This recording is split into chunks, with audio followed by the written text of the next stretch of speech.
Attorney Ricky Tumutorgo, nagtataguyod ng katotohanan, nakikipaglaban para sa bayan. Mga kabunyog, hindi pinagbigyan ng Sandigan Bayan ang hiling ng abogado o ng kampo ni Bong Revilla, ng dating senador na si Bong Revilla.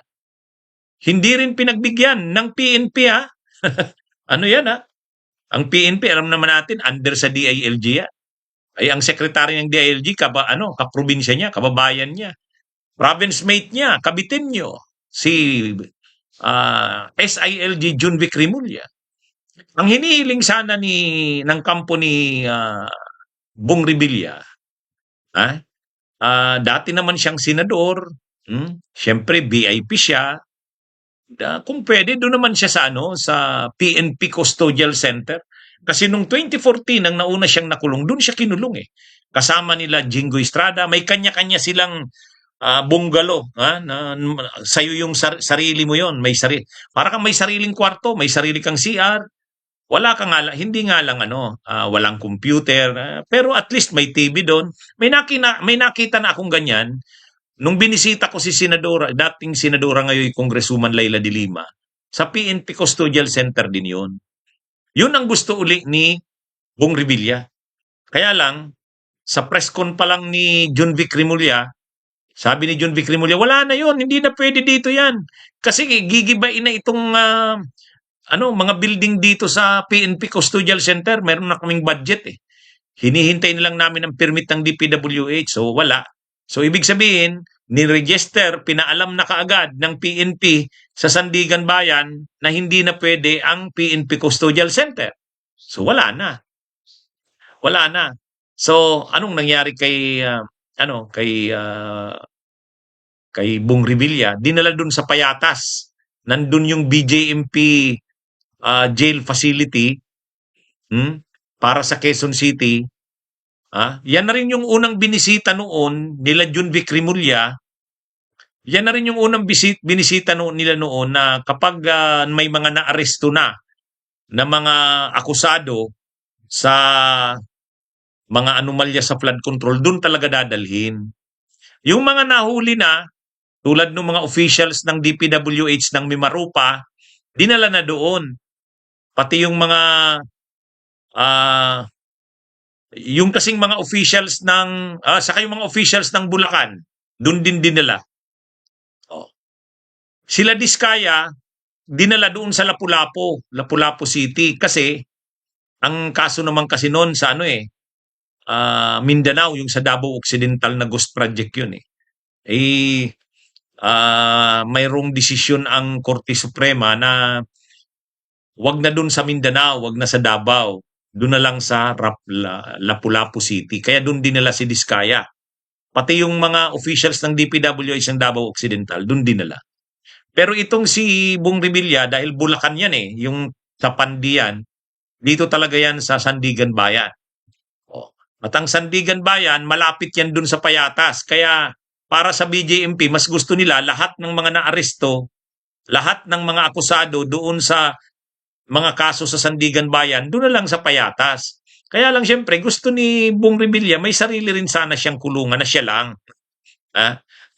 Kaya lang, una, hindi naman siya senador na. Pangalawa, sinabi na nga kaagad ng BJMP at saka sinabi na rin ni Secretary of Interior and Local Government Junvic Rimulya, wala na yung PNP Custodial Facility, hindi na pwede. Anyway, may motion na final yung abogado ni Bong Revilla, didinigin pa sa January 23. Titingnan niya ng Sandigan Bayan kung anong gagawin kay Bong Revilla. Doon na ba talaga siya sa Payatas? O hanapan siya kung saan pwede? Medyo may hinanakit din siguro si Bong Revilla sa kanyang kababayang kabitin niyo na si Junvic. Hindi man lang hindi man lang sinuportahan doon man lang sa loob ng compound ng PNP. Talagang kaya nga siguro yan sumurinder si Bong Revilla sa PNP para sana doon na lang siya ikulong sa compound ng PNP at matulungan din siya ng kababayan niya. si Junvic Rimulya. Hawak naman ni Junvic Rimulya ang BJMP eh. Kasi ang BJMP nasa ilalim yan ng DILG. Kaya lang, sabi ni Junvic Rimulya, walang VIP treatment. Medyo, siguro masama ang loob ni Bong Revilla dyan. Hindi man lang siya parang pinagbigyan. Parang yung pinagsamaan man lang. Kaya lang, wala siyang magagawa eh. Wala siyang magagawa. Ang pag-asa niya na lang, yung Sandigan Bayan. Oh, kung pagbibigyanan siya ng Sandigan Bayan. Ang problema sa Sandigan Bayan, hindi naman maikukonsider na ang Sandigan Bayan ang PNP custodial facility kasi sinabi na ng PNP hindi na nga pwede yun, di wala. Gahanap yan kung pagbibigyan si Bong Revilla. Pero pwede rin na ang maging desisyon na ng Sandigan Bayan, diyan ka na lang. Diyan ka na talaga lahat ng mga akusado, lahat ng mga akusado sa flood control na dinidinig ng Sandigan Bayan, diyan na. Para kapag may hearing, hindi naman mahirapan ng BJMP. Kasi malapit lang yung payatas doon sa Sandigan Bayan.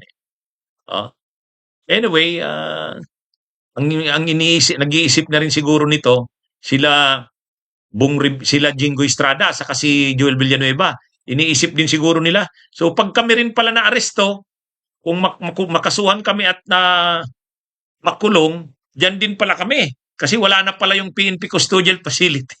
Siguro naiisip din nila yun. Tingnan nyo yung compound, ay yung kulungan ni Bong Revilla.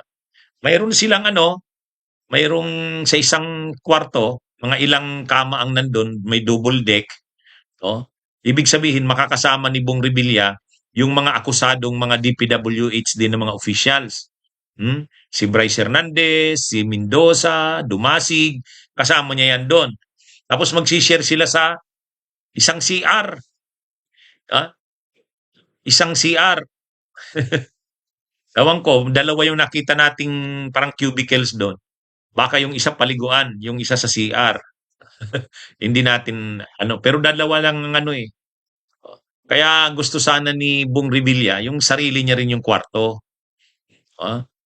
Kasi siguro doon, nakakaano siya ng mga special na gamit, pagkain, dalaw. Ngayon, hindi eh. Nandun siya sa loob ng kasama yung iba pang mga akusado eh.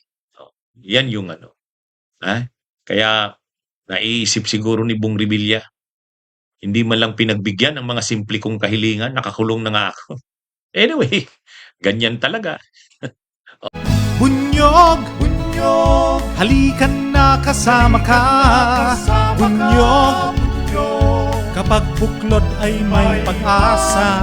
Luzon, Visayas, Mindanao, isa ang pananaw. Sa bagong Pilipinas ang bunyog isisigaw. Bunyog.